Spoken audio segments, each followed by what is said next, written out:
এটা মুসলিম দেশ, কাজে এটার আদালত ইসলামী শরীয়ত অনুসারে পরিচালিত হতে হবে। এটা মুসলিম দেশ, এটার সংসদ ইসলামী শরীয়ত অনুসারে পরিচালিত হতে হবে। এটা মুসলিম দেশ, এটার অর্থনীতি ইসলামী শরীয়ত অনুসারে পরিচালিত হতে হবে। এটা মুসলিম দেশ, এটার রাজনীতি ইসলামী শরীয়ত অনুসারে পরিচালিত হতে হবে। এর প্রত্যুত্তর দিলা না, এর প্রত্যুত্তর দিলা না। আমরা তো মুসলিম, আমরা আমাদের ইসলামী স্বাধীনতা, আমরা মুসলিম হিসাবে আমাদের ধর্মীয় স্বাধীনতা থেকে বঞ্চিত। সেজন্য সব সংস্কার হয়ে যাচ্ছে, কিন্তু হ্যাঁ, শরীয়ত ইসলামী শরীয়তের বিশেষজ্ঞদেরকে ছাড়া সমস্ত সংস্কার সহজ করে হয়ে যাচ্ছে। কিন্তু আর মতবিনিময়কে মতামত দিচ্ছেন, কিন্তু ফায়সালা কে করবে?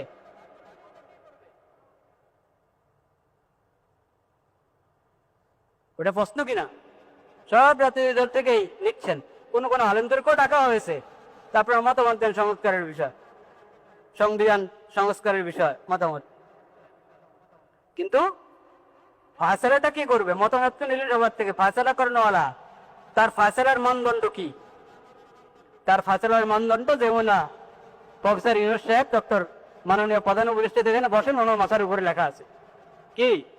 লা ইলাহা ইল্লাল্লাহ মুহাম্মাদুর রাসূল। যদি সংস্কার করতে চাই, তাহলে মতামত সবার কাছ থেকে নাও, ফায়সালা হবে লা ইলাহা ইল্লাল্লাহ মুহাম্মাদুর রাসূল। ফায়সালা হবে আতিউল্লাহ ওয়া আতিউর রাসূল ওয়া উলি আমরি মিনকুম ফাইন তানাযাতুম ফি শাইইন ফারুদ্দুহু ইলাল্লাহি ওয়া রাসূল। মাজলুম, ঠিক কথা। লাখ লাখ মানুষ মজলুম হচ্ছে, এত মানুষ মজলুম হচ্ছে, আমি কি করবো? থাক না, না, মজলুম তোমার মজলুমের পাশে দাঁড়াতে হবে। একজন মজলুম হোক আর লাখ মানুষ মজলুমের পাশে তোমাকে দাঁড়াতে হবে।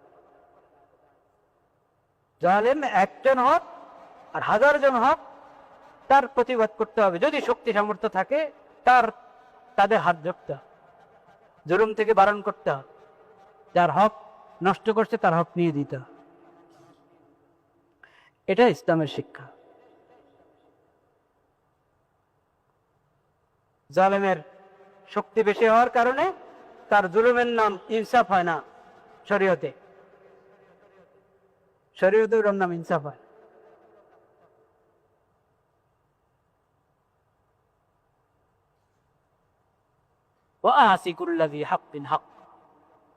প্রত্যেক হকওয়ালাকে তার হক দান কর।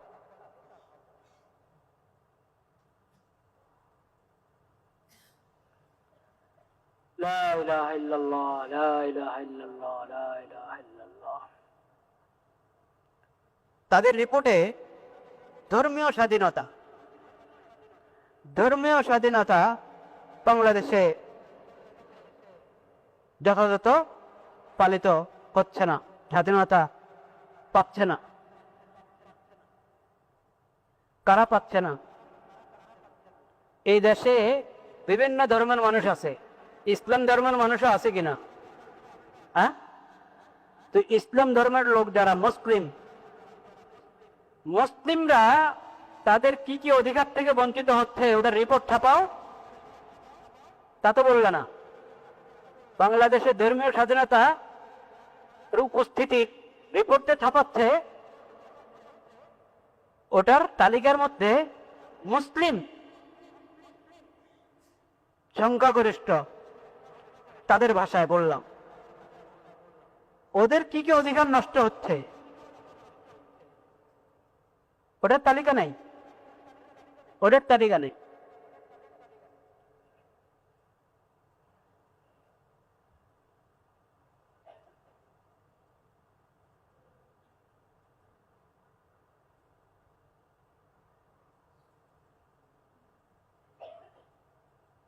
মুসলিম দেশের আদালত অমুসলিমদের আইন অনুযায়ী পরিচালিত হয়, এটা মুসলমানদের ধর্মীয় স্বাধীনতা বিরোধী কিনা? হ্যাঁ, তুমি এটা বলছো? তোমরা যখন পুরা দুনিয়ার গুরু, সবাইকে উপদেশ দিবা, সবার সহযোগিতা করবা, তুমি এখানে মুসলমানদের সহযোগিতা করো। এটা মুসলিম দেশ, কাজে এটার আদালত ইসলামী শরীয়ত অনুসারে পরিচালিত হতে হবে। এটা মুসলিম দেশ, এটার সংসদ ইসলামী শরীয়ত অনুসারে পরিচালিত হতে হবে। এটা মুসলিম দেশ, এটার অর্থনীতি ইসলামী শরীয়ত অনুসারে পরিচালিত হতে হবে। এটা মুসলিম দেশ, এটার রাজনীতি ইসলামী শরীয়ত অনুসারে পরিচালিত হতে হবে। এর রিপোর্ট তো দিলা না, এর রিপোর্ট তো দিলা না। আমরা তো মুসলিম, আমরা আমাদের ইসলামী স্বাধীনতা, আমরা মুসলিম হিসাবে আমাদের ধর্মীয় স্বাধীনতা থেকে বঞ্চিত। তোমরা আমাদের দেশের সরকারকে নথিহট্টাতে করবে না।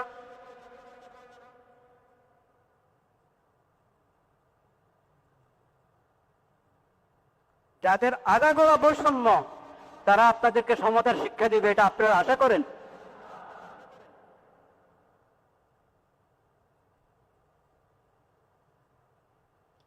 অন্য ধর্মের লোকদের জন্য আলাদা আদালত থাকবে, আলাদা আদালত থাকবে। তাদের বিশেষ ধর্মীয় যে বিষয়গুলো, সেটার জন্য আলাদা আদালত, সরকারি ব্যবস্থা থাকবে। কিন্তু রাষ্ট্রধর্ম যখন ইসলাম, এখানে অধিকাংশ নাগরিক মুসলিম, তো তাদের আদালত তো ইসলামী তরিকা হবে। কিন্তু ইসলামী তরিকাতে এটা আদালত পরিচালিত হয়, অন্য ধর্মের লোকদের জন্য ভিন্ন আদালতের প্রয়োজন হবে না। বলেন সুবহানাল্লাহ। এটা আমি তাদের ভাষায় কথা বলব। ইসলামী তরিকার আদালত হলে অন্য যে কোনো ধর্মের লোকেরা তাদের ব্যক্তিগত যে বিষয়গুলো আছে, তাদের ধর্মীয় বিষয়ে মামলা আমাদের এখানে দায়ের করা হলে সেখানে দুটা ভাগ আছে, দুটা ভাগ। যেহেতু ইসলাম একমাত্র সত্য ধর্ম, যেখানে অমুসলিমদের কল্যাণ কোথায় ওই বিষয়ে বিধান দেওয়া আছে শরীয়তে, সেই বিধানটা পরিচালিত হবে। তারা ইনসাফ চায়, ইনসাফ ভালোভাবে পাবে, শরীয়তের তরিকায় তাদের ফয়সালা করে দেবে।